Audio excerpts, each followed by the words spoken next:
through the gates of death. Dion Fortune. Chapter 8. Going to meet death. If we are filled with terror at the thought of death coming for us, let us go to meet him at our leisure. This may seem a strange idea, but there is a great deal in it that is essentially sensible and practical. There are several religions, notably the Roman Catholic and the Buddhist, which instruct their followers to meditate regularly upon their own deaths. This is a very valuable discipline, and we should all be the better for pursuing it. This meditation upon our own death, however, should not concern itself with the dissolution of the body. The body is not the real I. When it is cast off, it is but common clay, and we are no longer in any way concerned with it. Let the living care for it for sanitary reasons, not for superstitious ones. We should think of ourselves as escaping from the body, getting free from its limitations, and begin to imagine the kind of life we shall lead when this occurs. We can see ourselves meeting with those of our friends who have preceded us through the gates of death. If death appears to be imminent, we may send out telepathic messages to them, asking them to meet us. If we are intended nearing the threshold, it is not unlikely that some response from them will reach us. We can be quite sure that they will do their best to signal us across the gulf and tell us to be of good cheer. But unless we have some psychic development, we may fail to perceive their answering signals. I may instance a case I once came across where a woman who had recently lost a dearly loved sister was sitting in the firelight one evening, trying to get in touch with her telepathically. She tried for some time without success. When her attempts at concentration were disturbed by her sister's dog, who was lying at her feet, and who appeared to be hunting in his dreams, as dogs do.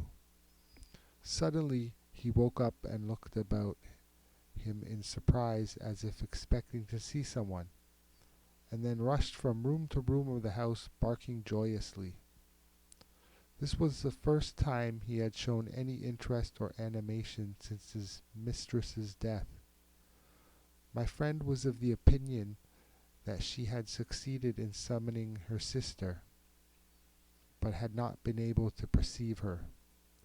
Dogs, however, are notoriously psychic, and the dead woman's pet had sensed her presence, his experience being interpreted in his dream even as our own are, and as he awoke so firmly convinced that he had seen his mistress that he ran through every room barking and looking for her. My friend told me that nothing could have been more convincing to her than this simple little manifestation of a dog's experience. But in addition to those personal friends in whose affection we have confidence, there are others upon the inner planes whose companionship we may seek and whose acquaintance we may make even before we pass over.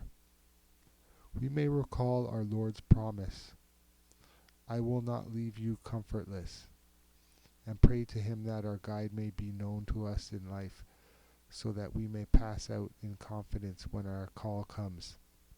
There is, however, no purpose in doing this unless death is near. Because guides change their task on the inner planes, the work of meeting the dead being one of the first they are employed upon when they come over, and in due course they pass on to other duties. They only come down to the shore to await our coming when the baroque of the soul has cast off its mooring ropes.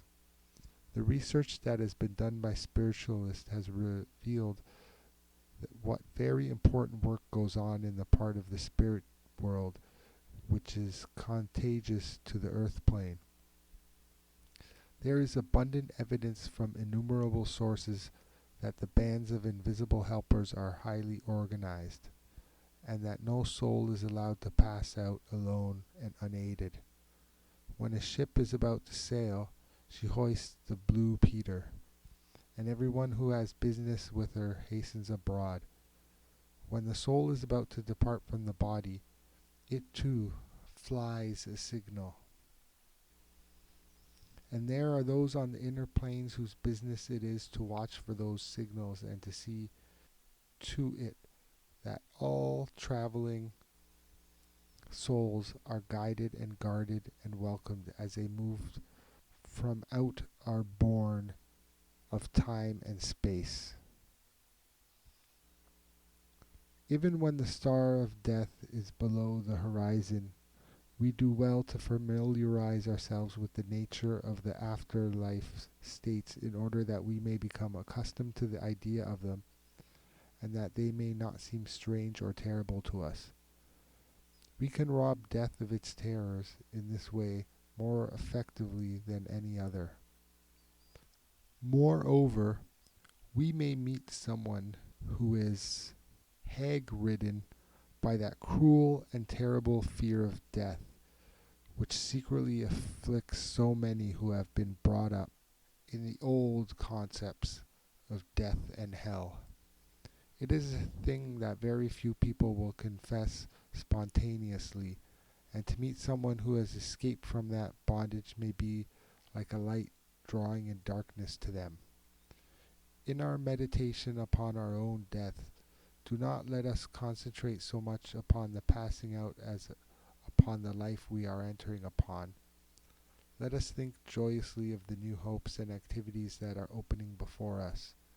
We shall be free of the cumbrance of the body, which as our time draws near becomes increasingly a drag upon our activities.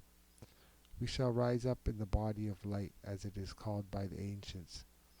The burden of old age and ill health will have fallen from us, and we shall be vigorous of form and clear and buoyant in consciousness.